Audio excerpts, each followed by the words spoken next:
is an Arabic word meaning to listen or to hear.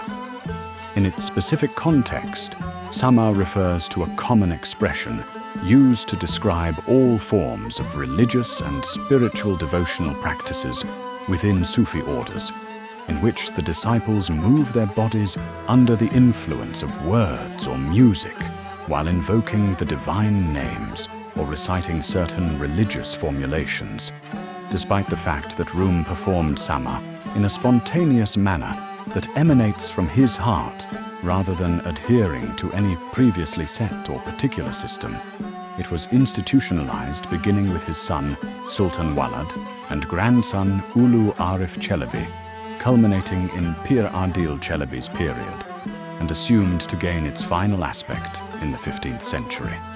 Although it is the common name for all forms of Sufi litanies or prayers, Semâ became known exclusively as the form of recalling or remembrance of Allah, dhikr, in Maulawiya thereafter. Mutrib, that is musicians, and Samazans, that is the whirling dervishes, who perform the Maulawi Semâ, are required to undergo a special training. The musical compositions performed in the Maulawi Semâ are among the most important forms of Turkish music. It is specifically called the Maulawi Rite of Ceremony, Ayn-i Sharif, and has its distinct composition and rules of performance. In the Maulawi Semâ, the musicians who perform the music are called Mutriban, singular Mutrib, and the dervishes who perform the movements of the Semâ in the Meydan, Lit, an area where the dervishes perform their rituals during the performance of the ritual are called Samazans. The sheikh sitting on the tanned red lamb fleece, Pust, in the Meydan, is called the Pust Nishan, and the Samazan who moves among the other Samazans to ensure that they remain orderly during the Semâ is called the Samazan Bashi, head of the Samazans. As the Samazans and the Mutrib arrive at the place where the Semâ is to be performed, the black cloak or robe they wear is known as a khirka. The long brown conical hat on their heads is called a sikha. The long-skirted white garment worn by the Samazans during the Semâ is called a tanura, long sleeveless robe. The sikhe on the head of the dervish is likened, compared to a tombstone, while the tanura worn by the Samazans is likened to a shroud.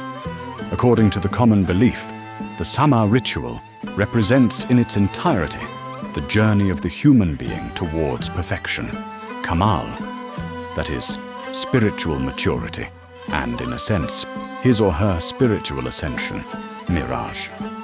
The dervish who performs the Semâ tends towards the truth, abandons his carnal soul, al-nafs, and becomes extinct in truth, al-haq.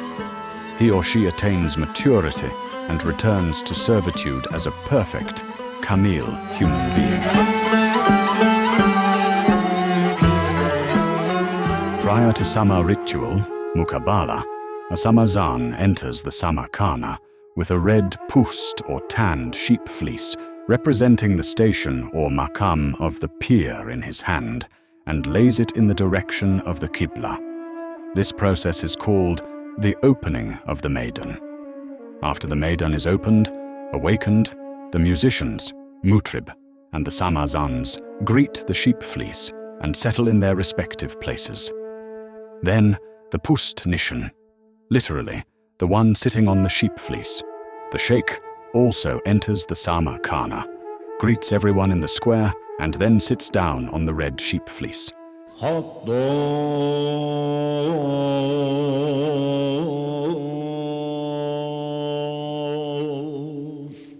The Semâ ritual, or Mukabala, begins with the Nati Sharif. Nati Sharif is a poem in praise of the Holy Prophet, peace be upon him. Throughout history, various naats with different compositions have been performed. Today, mainly the naat, composed by Itri in the maqam of Rast, is performed by a Naat Han, reciter of naat. While standing, and without any musical accompaniment. Following the Nati Sharif, the beats of the Kudum can be heard. These beats represent the creation of beings by Allah with the command kun, meaning be. Then the performance of ney, reed flute, begins. The ney taksim represents the divine breath blown into the human beings by Allah. Meanwhile, the whirling dervish, who sits in the middle of the Maidan wearing a black cloak or kirka, is as if he is in a tomb, and his tombstone is his sikah. The whirling dervish or samazan is considered dead while sitting, but with the performance of the ney taksim, he is revived as if he had heard the sound of the trumpet, sur. Immediately after the taksim, the mutrib starts to perform a peshrev.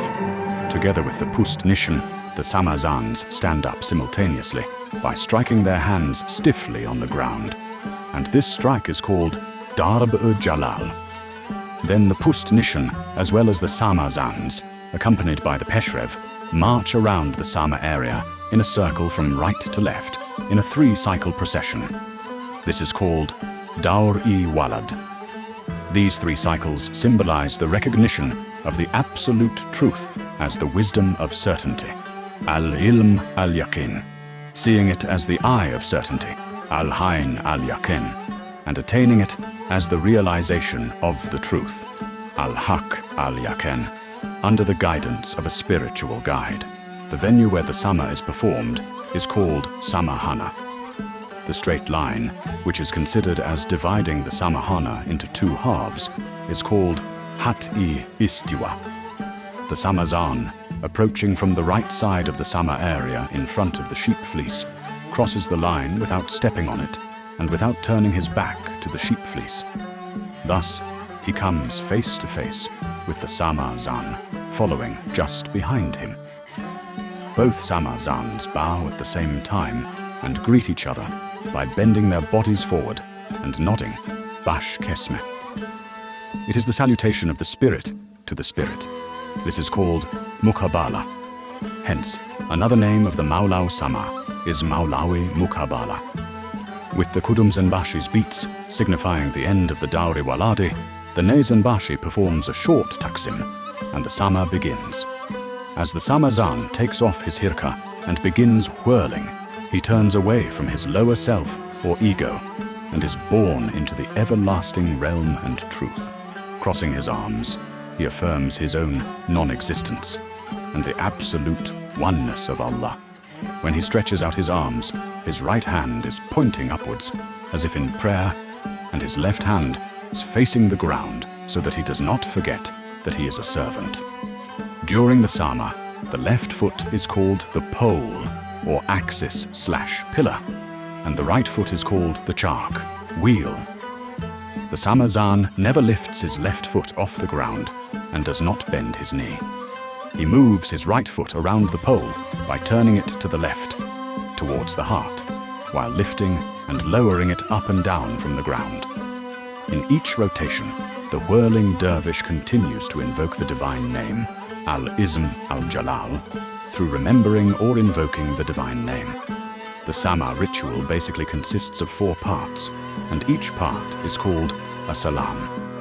In the first salam, the Samazan abandons his soul, is born into reality, and realizes his servitude.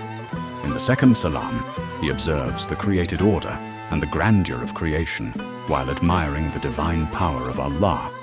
In the third salam, this admiration turns into love and divine attraction. This is the moment of attainment, wuslat, as if one is annihilated, dissolved in the presence of the beloved. In the fourth salam, the Samazan achieves the goal of his spiritual journey, that is, the real servitude. The Pusnishan and the head of the Samazans also participate in the fourth, the final salam. The Pusnishan comes to the center of the Sama area by performing Sama and goes back to his post or sheep fleece by performing Sama. This is called the Pust Sama. Meanwhile, the fourth salam is over, and the final Peshrev, as well as the final Yuruk Sameh, is played, followed by the final Taksim. Once the Pustnishan moves back to his maqam, the final Taksim ends. and a member of the Mutribin recites an Ashar-i Sharif from the Holy Quran. The Semâ Mukabala concludes with the Pust prayer, Gulbang, final salams, and the call of Hu, He, that is Allah. Following the Pust Nishan, the whirling dervishes, Samazans, and the Mutribin greet the red sheep fleece and then leave the Samahana.